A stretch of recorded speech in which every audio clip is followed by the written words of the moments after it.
chegamos ao quarto e último bloco. Certamente faremos, com a sua anuência, com a sua permissão, faremos um outro programa daqui a bem pouco tempo, porque é muita história pra gente contar. Adorei, muito bom.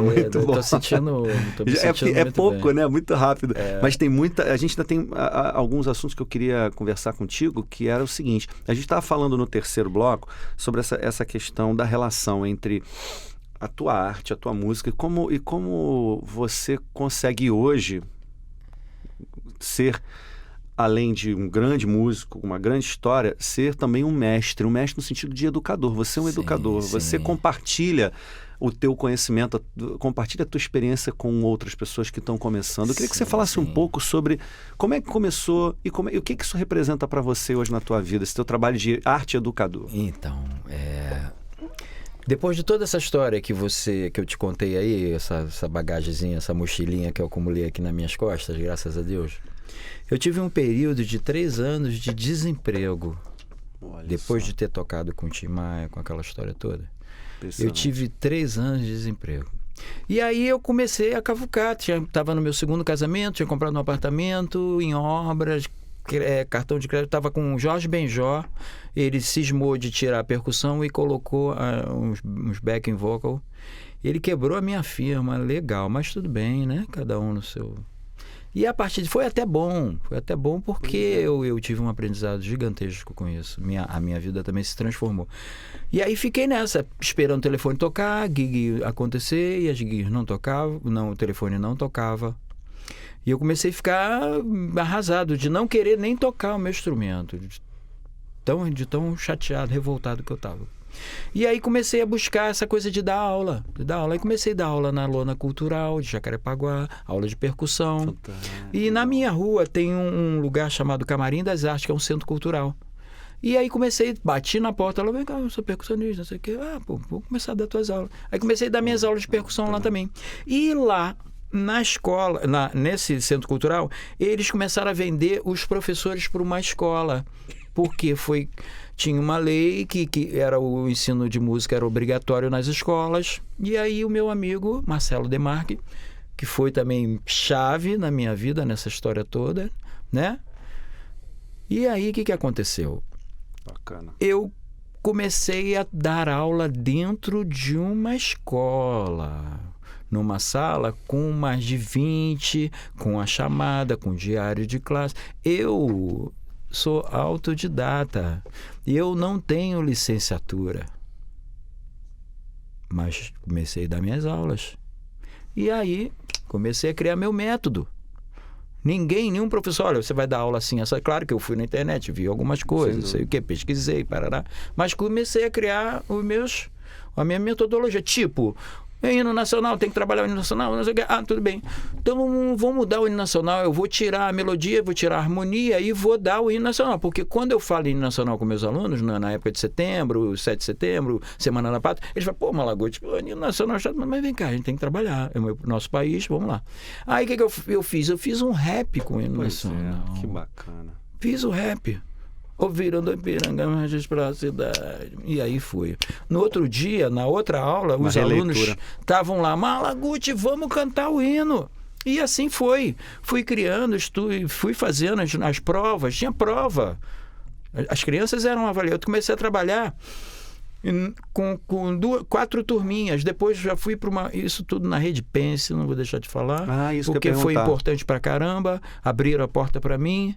Entendeu? E eu fui indo. E os professores foram me vendo, gostando do meu trabalho. Sim. O tio Malaguti virou um personagem. Tio Malaguti. Muito bom. E uma coisa que eu percebi, que 90% do meu trabalho como professor, eu tomei na cabeça, eu tive problemas sérios com disciplina. Eu não tinha técnica. Eu tinha a minha história de vida. Isso.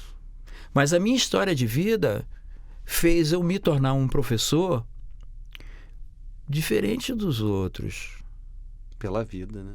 Pelo diferente dos outros. De vida. Mas todos os lugares que eu passei, até hoje, eles me fazem estar aqui, na tua frente. e na frente dos meus alunos lá na minha escola. E aí foi indo. E essa história toda, eu já estou há 8 anos nessa. 8 anos. Aí tinha o meu dinheirinho certinho, passei a ter o meu salário, férias, coisa que como músico, caramba, minha vida era assim, ó. E eu não estava nem aí também, fui vivendo a minha vida.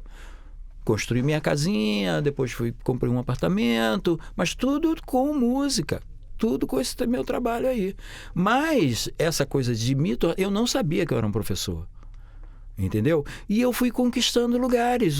Pessoas viam minha aula, meus colegas viam, diretores, coordenadores, me indicaram para ali, me indicaram para cá. Eu bati muitas portas. Se tiver que bater de novo, vou bater. Entendeu? Mas eu acumulei uma bagagem que eu sou feliz assim. Eu não sabia que eu era, mas eu vim descobrir. Eu não sou nenhum fanático religioso, tá? Eu não sou... Mas eu acho que eu sou um instrumento de Deus na hora que eu estou ali na frente daquelas crianças, né? Porque a escola virou um criadouro. As pessoas querem fazer filhos, mas não ouve o filho, não tem tempo para ouvir. A mãe não está em casa, o pai também não está. E muitas vezes, de manhã, 7 horas da manhã, a criança sendo levada com a mãe, com aquela roupinha de ginástica toda apertada. Não tenho nada contra, não. Não, perfeito, eu entendo. Mas um bebê... Um bebezinho precisa muito do aconchego do colo da mãe, cara. Claro que o professor eu boto, hoje mesmo eu estava com vários no meu colo. Eu dou aula para o berçário. Eu dou aula do berçário ao 9º ano. Então eu pego essas pessoas, porque a criança é um ser humano pequeno, mas ele é um ser humano. Então... isso me fez crescer como pessoa. Aprendi pra caramba. Pô, tem aprendido, né? Vou morrer aprendendo. Entendeu? Hoje você está trabalhando, você falou agora, do berçário até o adulto. Quer dizer, até o pré-adolescente. Sem dúvida nenhuma. E eu me sinto muito feliz de estar ali na frente daquelas pessoas, sendo um pouquinho pai deles. Né? Você também dá aula no Espaço Sesc Cultural. Sim, a gente teve um dos nossos entrevistados, foi... a gente se conheceu lá. Exatamente. Né? E essa coisa... também das oficinas, paralelamente às minhas aulas nas escolas, começaram a acontecer, né? E a gente tem uma oficina de construção de instrumentos, e que também se reflete dentro da minha sala de aula tradicional. Eu ensino meus alunos a fazer o chequerê, e aí o aluno ensina para a mãe, que ensina para a avó, entendeu? E é um trabalho manual. Chequerê é um instrumento de origem africana, é uma cabaça com uma rede. Ah, fantástico. O nome é chequerê. É chequerê, origem africana, mas é usado na música brasileira, no maracatu, na salsa e na música do mundo inteiro. É a partir de uma cabaça. Então eu também tenho as minhas oficinas de construção de instrumento, e isso tudo, né, fica nessa roda gira aí toda. E do início desse ano para cá, eu também comecei a dar minhas oficinas lá na Escola Sesc, que eu também dava também no Sesc Madureira, regularmente, todo ano eu dava uma... Mas essa oficina é uma oficina regular, permanente. Então ela começou no início desse ano, já estamos no segundo semestre, com a segunda turma, e também estou muito feliz de estar lá dentro dessa escola, né? Uma escola que até estudei, comecei a fazer um curso lá, de construção também, de instrumento, de luthieria. Foi como, né? Você conheceu, uma vez a gente conversando, exatamente, você comentou, né? Eu conheci as pessoas do lugar. Porque quando eu vi a escola sendo construída, eu falei, eu vou trabalhar aqui. Eu tenho essa coisa, as coisas que eu quero ter na minha vida, uma ambição sadia, não maníaca, mas uma ambição de pé no chão. De ajudar, de contribuir, de participar, né? E de bater na porta, chegar e falar, não, aquela porta ali pode se abrir para mim, por que não? Sim. Aí eu mandei material para eles, nunca nada, me responderam nada. E aí eu falei, não, eu vou fazer um curso aí que esse curso é bem interessante, eu acho que alguma coisa pode acontecer também. E foi o que aconteceu. Tive contatos com as pessoas da liderança do Sesc, foi apresentado pelo meu médico. Isso aqui é o Malaguti, que ele faz isso assim. E quando eu conversei sobre a banda, ele falou, pô, a banda. Eu falei, qual é o nome dessa banda? Banda Vitória Regis. Eu falei, pô, Banda Vitória Regis? Não, peraí, vamos conversar, não sei o quê. Aí mandei o material da banda pro primeiro show, com tudo mais, e falei com ele, ô Leonardo Minervini. Eu posso mandar um currículo meu, porque eu também tenho uma oficina. E ele é o coordenador das oficinas. Mas mandei de coração aberto. Sim, sim. Como eu estou contando essa história aqui para você, eu conto para todo mundo. O meu marketing pessoal funciona dessa forma. Eu até falo, até de minha esposa até fala, você fala muito, fala demais. Mas eu consegui tanta coisa na minha vida trocando essas ideias com as pessoas. Muito bom. Assim, é aquilo que a gente falou, é pouco tempo. A gente sabe, é muito rica, são muitas histórias, Malaguti. O que eu já quero deixar assim, logo de início, assim, o meu agradecimento imenso à tua presença, à tua generosidade em ter contribuído com esse momento que para a gente é tão importante. A gente está sempre valorizando a nossa cultura. Acho que a proposta é essa. Você é um exemplo vivo de artista, de músico, de educador e de uma pessoa que tem um nível de espiritualidade que eu acho que é fundamental, não tenho certeza que é fundamental para as pessoas que sabem do valor da nossa cultura, da nossa história. E eu quero já de antemão combinar com você da gente fazer um Para mim está sendo um programa 2. Vamos agendar, vamos marcar com você e queria que você assim colocasse algumas palavras finais. Imagina, assim, eu quero agradecer, né? Eu acho que as histórias, elas têm que ser contadas. Muito. Pode ser a história de um varredor de rua, pode ser qualquer coisa. Vocês que estão sendo hiper sensíveis de terem me chamado, de ter essa visão de colocar uma pessoa aqui para contar um pouquinho da vida dela. Isso. Eu só agradeço, né? Eu espero que o Papai do Céu abençoe a todos nós, né? Que assim faça seja. que o nosso Brasil melhore, que desde a minha infância eu sonho com a melhora do meu país. Eu sei que a gente está com tudo na mão, não pode deixar a peteca cair, essa situação toda que está acontecendo aí. Arruma a casa, organiza. O país é como se fosse uma casa. Deixa a casa limpa, organizada, banheiro limpo, cozinha limpa, lave os alimentos antes de consumir, entendeu? Vamos fazer uma faxina no Brasil, que a gente é top de linha nesse planeta.